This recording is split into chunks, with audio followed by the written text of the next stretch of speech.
Mutual presents The Mysterious Traveler.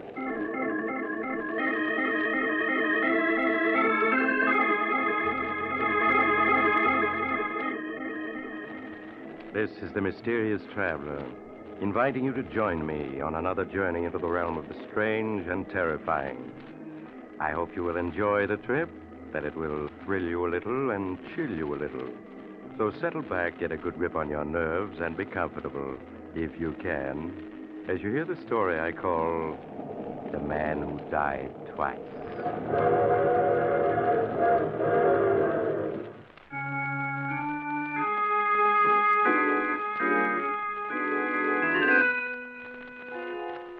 Tonight, we're going to delve into a murder most strange, one that confused many of the greatest legal minds of our day.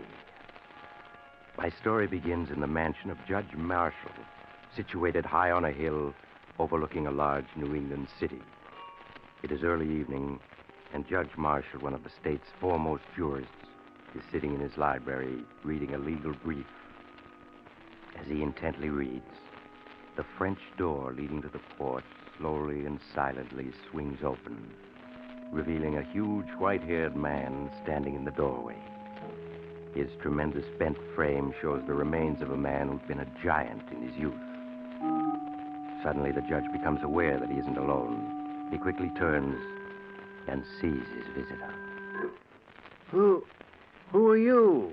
What are you doing here? Don't you remember me, Judge? No, I can't say that I do. Think back. Think back 16 years when you were judge at a murder trial. 16 years? My good man, I presided over a great many murder trials, as you call them, and I still don't know who you are. Just keep looking at me, Judge, and think back. Think back. You do look familiar. I'll help you remember.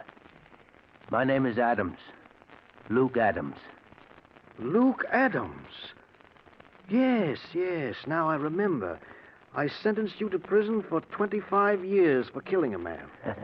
Yeah, for killing a man. You've aged, so that's why I didn't recognize you. Yes. It's hard to believe I'm only 45, isn't it? I presume you've been paroled? Yes. What do you want? I want to tell you my story, Judge. I want to tell you all the things I never got a chance to tell you at my trial. As far as I'm concerned, Mr. Adams, the case is closed. Now, if you don't mind, Then we'll reopen it. I've come to tell you my story, and you're going to listen. Very well, Mr. Adams. Sit down. Thank you. I don't know if you recall, Judge, but my wife, Millie, was a beautiful woman. Yes, I remember. She had the kind of beauty a man can't forget. Yes, and I suppose that's what caused it all. Millie and I grew up together, and I guess I loved her from the moment we met. The only reason she married me was because of the money I'd inherited. And when I lost it in 29, things were never the same again between us. She hated living in a small village, trying to stretch $1 into $2. Sometimes I think her smiling at other men was her way of getting revenge on me for the way we had to live. The angrier I got, the more she flirted, until she almost drove me out of my mind. Things went on like that, day after day, month after month.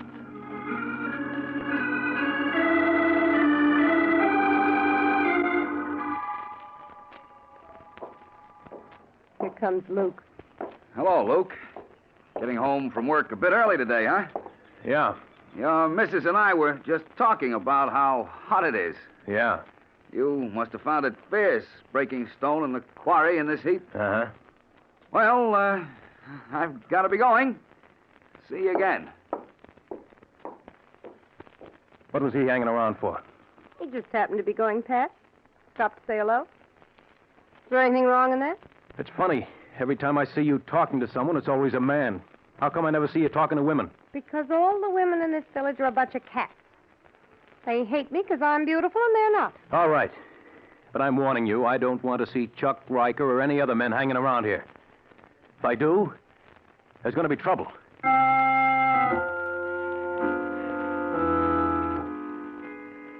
The days went by. Millie hardly spoke to me.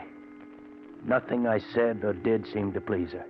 And yet, just knowing she'd be there when I got home was enough for me. And one day I come home from work. She wasn't alone. Oh, hello, Luke. Home early, aren't you? What's he doing here? Chuck was going past, dropped in to say hello. Just like that, huh? I thought I told you not to let this happen again. If Chuck wants to call on me, why shouldn't he? Right, Chuck? Sure. After all, Luke, there's no use being old-fashioned. We've all known each other since we were kids. What harm is there in an old friend dropping in and... Why are you looking at me like that? There's lipstick on your cheek. You'd better let me wipe it off for you. Now, wait a minute, Luke. I can explain. There's no use fighting over... Get up. Now, wait a minute, Luke. Can't we... Get up. Talking won't help. You'll have to fight your way out. That's it. Pick up that poker.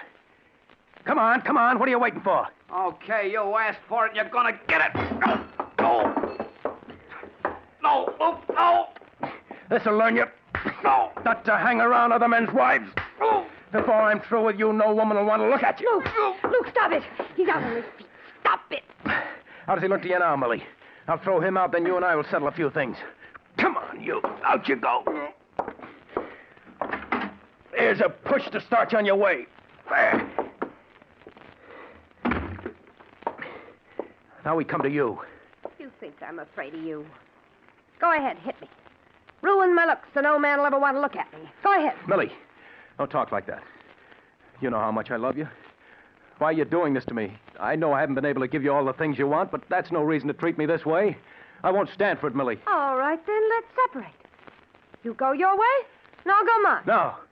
No, I couldn't live without you. You know that. I'll never let you go. You're mine, do you hear? Oh, stop it. Millie, don't turn away from You me. make me sick. All right. But I'll never give you up. Never.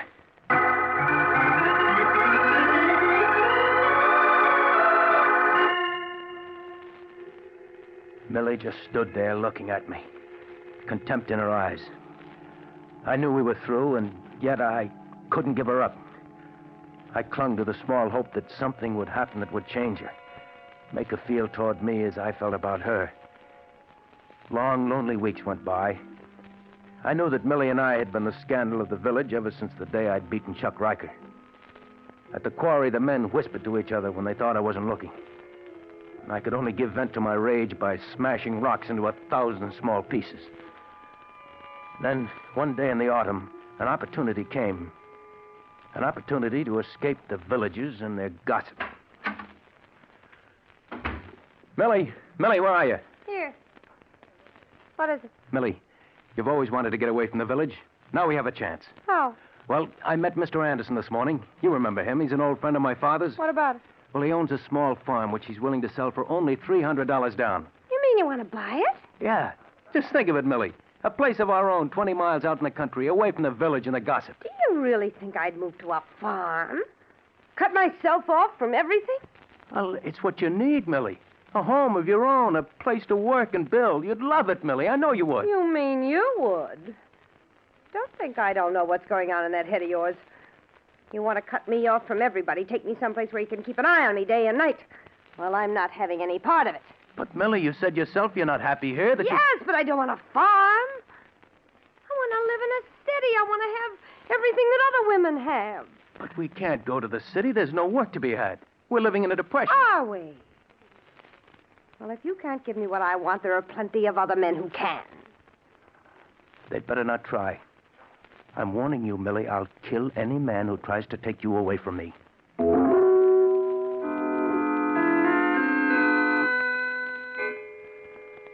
Weeks went by.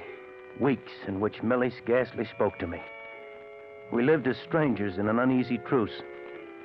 I worked from dawn to twilight at the quarry, and as I worked, I could sense the men gossiping about Millie and myself. I would think of Millie and wonder what she was doing at that very moment. Steve, Yeah, baby? I can't stand it anymore. I can't go on living with Luke. The way he stares at me with those big cow-like eyes of his, watching every move I make. Well, you'll just have to go on putting up with it for the time being. It's all right for you to say that. You don't have to live with him. Sometimes I wonder if you really love me. Oh, don't talk like that, baby. You know I love you. Would I be putting my neck out like this if I didn't? Nobody knows we're meeting secretly. Maybe not, but sooner or later someone will see us together, and then there'll really be trouble. Afraid? I've never run away from a fight yet. I don't mind telling you, I wouldn't like to mix with that gorilla husband of yours. I know, Steve. You've got to be careful. Don't worry, I intend to be. Just let me raise some dough, baby. Figure out one or two angles, then you and I'll be off for the big city. What about Luke? He'd be sure to follow. You don't know what he's like, Steve. He'd never rest till he found us. And when he did... Yeah, you don't have to draw me any pictures. I know that type. If we run off, we'd never have a minute's peace. We'd always be wondering when he was going to catch up with us. Yes. Oh, Steve, what are we going to do? Oh, I don't know, baby. I don't know. We'll just have to sit tight for the time being and be careful not to be seen together. All right, Steve. Oh, cheer up, baby. We'll make the big city yet, and until then, we've got this. Oh, yes, Steve. Yeah.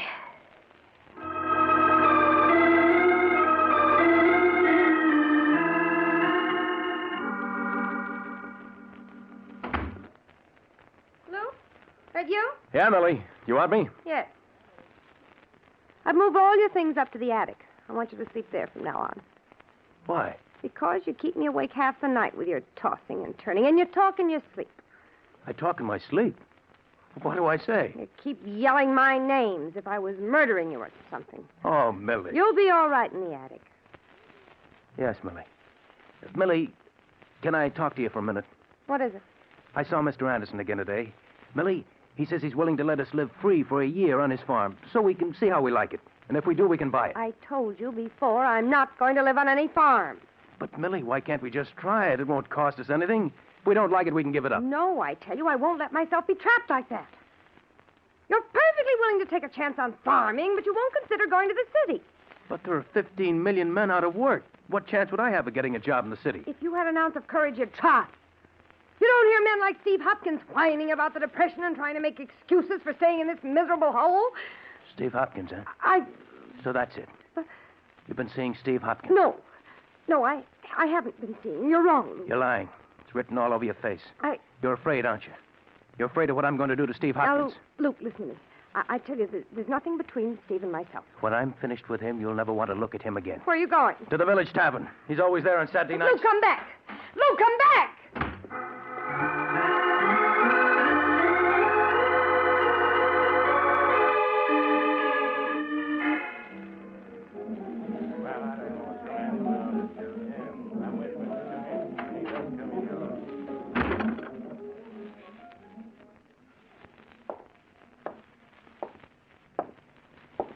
Hopkins, I want to talk to you. Well, go ahead, Luke. No one's stopping you. You've been making a play for my wife, and I don't like it. You're either drunk or looking for a fight. I haven't spoken to your wife in a year. You're lying. I know you've been seeing her these past weeks while I've been working. You better take it easy, Luke. You're getting to the point where you're suspicious of every man in the village. Don't try to smooth talk me. I know you've been seeing her, and if you try seeing her again, I'll kill you. You don't frighten me, Luke. And if I wanted to see your wife, not you or anyone else could stop me. Oh, no? I'll show you. Grab it, boys. Grab it. That's it. Let go of me. Let go. I'll show him. Hold on, them boys. Now, Luke, as sheriff of this village, I'd advise you to take it easy. I'll kill him. I'll kill him. I don't like that kind of talk. Now, mind your manners. You'll spend a night in a lockup. No man's going to make a fool out of me and live. Now, get hold of yourself. If Steve was seeing your wife, it'd be common gossip in no time. You know that. He may have fooled you folks, Sheriff, but I know better. You can protect him here, but just wait until I catch him alone. Just wait.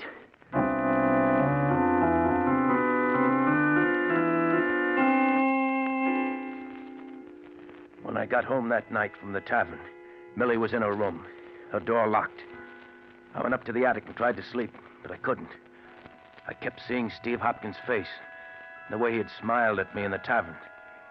He might have fooled the others, but I knew. And he knew that I did. Hours later, I managed to fall asleep. I dreamt that I was alone with Steve and we were fighting. He kept hitting me, but I couldn't feel his punches. All I could feel was my fist smashing again and again into his laughing face. I woke to hear church bells ringing. It was Sunday morning. All that day, except for meals, Millie avoided me. After supper, she went to her room, and I went down to my workshop in the cellar. The next morning, when I arrived at the quarry, the men were standing around in small groups, talking to each other. They stopped when they saw me. Then from one of the groups, I saw Sheriff Roden coming towards me. Luke, I want to talk to you. What about? A number of things. Is your sledgehammer? Why, sure. That's my initials on the handle.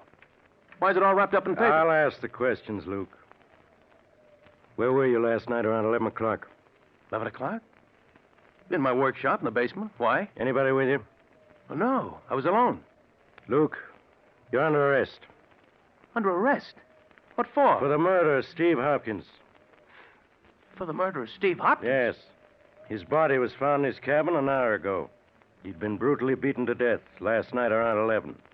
With this sledgehammer. It was found at the scene of the crime. You mean you think I did it? It sure looks that way. Let's go, Luke. No. No, I won't. I didn't kill Steve You'll Hopkins. get your chance to prove you didn't. Now, let's go. No. I didn't do it. I tell you, I'm innocent. Grab him, man. Let go of me. That's it. Come on. Hold him while I get these cuffs on him. I didn't do it. I tell you, I didn't do it.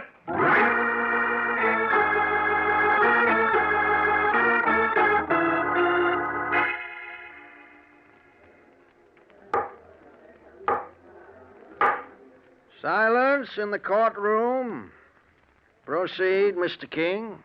Sheriff, will you tell the jury in your own words the time and circumstances under which you were notified of the death of Stephen Hopkins? On October 12th of last year, I received a phone call at 7 o'clock a.m. from Sam Morris. Said that he'd just stopped by at Steve Hopkins' cabin to pick him up for work and had found him murdered. I told Sam not to touch anything. I got to the cabin 15 minutes later. Will you tell the jury what you found? Well, sir, that cabin looked like a slaughterhouse. I don't want to upset anyone with the details, so all I'll say is that Steve Hopkins had been beaten so badly the body was beyond recognition. You say the body was beaten beyond recognition. That's right. Then how were you able to identify it as being Steve Hopkins? Well, first by the ring and wristwatch that was on the body. But most important of all, by the tattooing. By the tattooing? Yes, sir. Steve was quite a tattoo artist, and on his left arm he tattooed a heart with his initials and some girls on it. I reckon just about everyone in this courtroom saw that tattoo on his arm at one time or another. And although the body was beyond recognition, the tattoo was clearly identifiable. Yes, sir. No question about that. Sheriff, when had you last seen the deceased? Saturday night, October 10th, at the Village Tavern. Did anything unusual take place at the tavern that night? Yes. Luke Adams came into the tavern around 9 o'clock. He accused Steve Hopkins of hanging around Mrs. Adams. Threatened to kill him. Sheriff, can you remember Luke Adams' exact words when he made that threat? Well, his last words before he left the tavern were, "Just wait till I catch him alone. Just wait." I see. Now, Sheriff, when you arrived at the scene of the crime, did you find the death weapon? Yes, sir. Steve Hopkins had been beaten to death with a sledgehammer. I found it in the cabin, covered with blood. Was there any identification on the sledgehammer? Yes, sir. On the handle were carved the initials, L.A.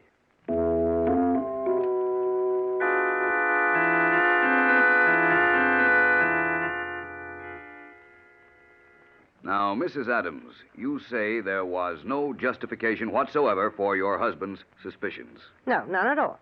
In other words, he was mistaken when he accused Steve Hopkins of forcing his attentions on you. Yes, he was. I see. Now, your husband has testified that on the night of the murder, he was working in the cellar of your home. Where were you that night, Mrs. Adams? Upstairs in my room? Did you see your husband at all that night? No, I didn't. Would it have been possible for him to have left the cellar that night without your knowing about it? Yes, it certainly would.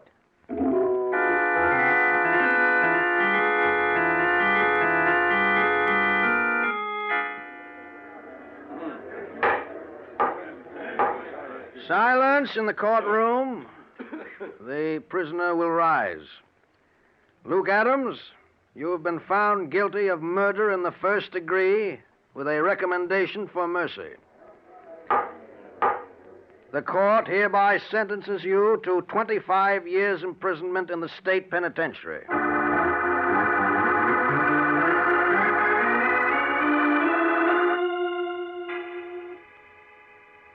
25 years imprisonment. Yes, Judge, that was your sentence. The towering iron gates of the penitentiary closed behind me. And I no longer had a name, only a number. A year after I was in prison, I was informed that Millie had divorced me and disappeared. With that, my last tie with the outside world was gone. Years passed. World-shaking events took place and scarce reached the prison workshop, where I spent long days repairing shoes. Then one day I was notified by the warden that I'd been paroled. I was free. The gates of the penitentiary opened, and once again I joined the living. I came to the city, a stranger, and found employment in a shoe repair store. Day after day, I stood by the store window repairing shoes, watching the hurrying crowds. Then late one afternoon, I saw a woman pass. A woman who was a stranger, and yet wasn't. With a sudden shock, I realized that Millie had just passed. Throwing down my tools, I rushed out of the shop and down the street after her. I found her in the crowd and followed. She had hardly changed at all in the 16 years that had gone by. There were streaks of gray in her hair, but she was as beautiful as ever. I followed her block after block, and soon we were in a residential section. She turned up the path to a large cottage, unlocked the front door, and went in. A moment later, I was ringing the doorbell. Yes, what is it? Don't you recognize me? No, I'm afraid not. It's me, Millie, it's me. How dare you force your way in here like... Luke. Yeah, Millie. Luke, after all these years. What? You're in prison. I was paroled 6 months ago. Well, I'm glad to hear that, Luke. You must leave now. I'm busy right now. I can't Millie, talk. who is that? Millie, who are you talking to? Who's he? Steve Hopkins. Oh, you're mistaken. The name is Reed, Robert Reed. Steve, it's Luke. Luke? You're not dead. You're not dead. The body in the cabinet wasn't yours. No. I went to prison for your murder, but you're alive. They said I killed you, but you're alive. Yes. You let them put me in prison. You framed me. Luke, you must listen to me. You framed me. No, Luke, don't. I didn't... You framed Luke, me. let go of him. Let go of him. Don't, Luke. Don't. Whose body was that they found in your cabin? A young hobo I picked up by the railroad tracks. But the tattooing on the arm. After I'd killed him with your sledgehammer, I tattooed his left arm to look exactly like mine. I put my wristwatch and ring on the body and then beat him beyond recognition. And then you ran away, leaving me to stand trial for murder. Luke, what are you going to do? What am I going to do? You remember Judge Marshall, don't you, Millie? Yes, I remember him. Well, I read in the papers a few weeks ago that the judge lives here, in a fine mansion overlooking the city. What are you getting at? Steve and I are going to visit Judge Marshall. No, Luke, no. You know what that would mean. Luke, we have some money. If you'll just forget what's happened, we'll give you money, plenty of it. Yes, well, we'll give you $10,000. 20,000. I'm not interested in money. Come on, Steve. Luke, you can't do this to me. You can't. Luke, you once loved me. For my sake, Come don't. along, Steve. No, I won't go. If they find out about that hobo, they'll hang me. I wouldn't have a chance. You'll come, Steve, one way or another, understand? Yes. Yes,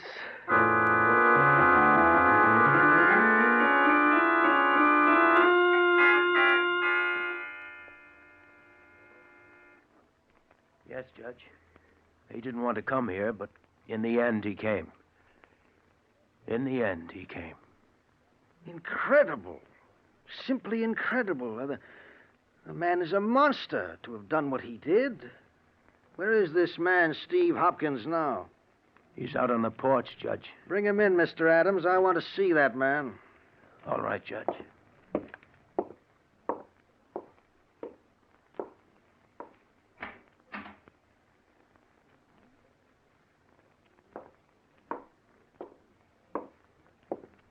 Why are you carrying him? He can't walk. Can't walk. What's wrong with him? He's dead. Here, Judge. Dead? Yes, Judge. But I understood he was alive. He was. Up until a half hour ago. You mean you... Yeah, Judge. I put my hands around his throat and squeezed. Squeezed until he was dead. Huh. I killed him. And there's nothing you can do to me, Judge. Nothing. Remember, you sent me to prison for killing Steve Hopkins? For 16 years, I rotted in prison. I've paid my debt to society for Steve Hopkins' death. I've paid it. There's nothing you can do to me now. Nothing.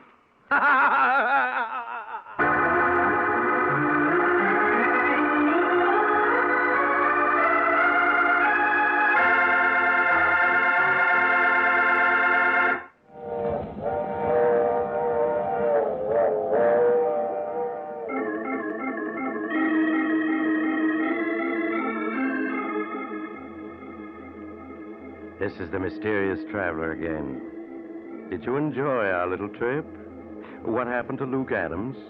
Well, his case became one of the most celebrated controversies of the day. Some legal minds claimed he couldn't be sent to prison again.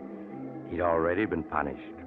Other legal experts insisted he should be tried again. But in the midst of this raging controversy, poor Luke Adams died, and his case was never decided. What do you think? Should Luke Adams have been tried for murder again? Or having already served 16 years for Steve Hopkins' murder, should he have gone free? I should like to know what your verdict is. Send your letters to the Mysterious Traveler, care of Mutual Broadcasting System, New York 18, New York.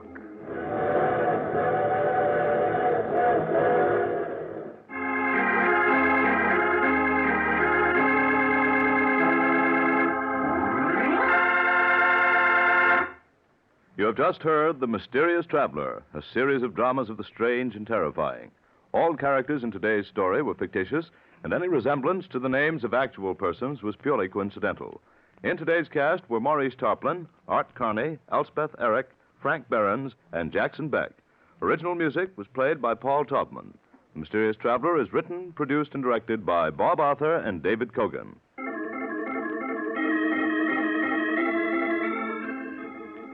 Listen next week to a tale titled The Ivory Elephant. Another Strange and Suspenseful Tale of the Mysterious Traveler.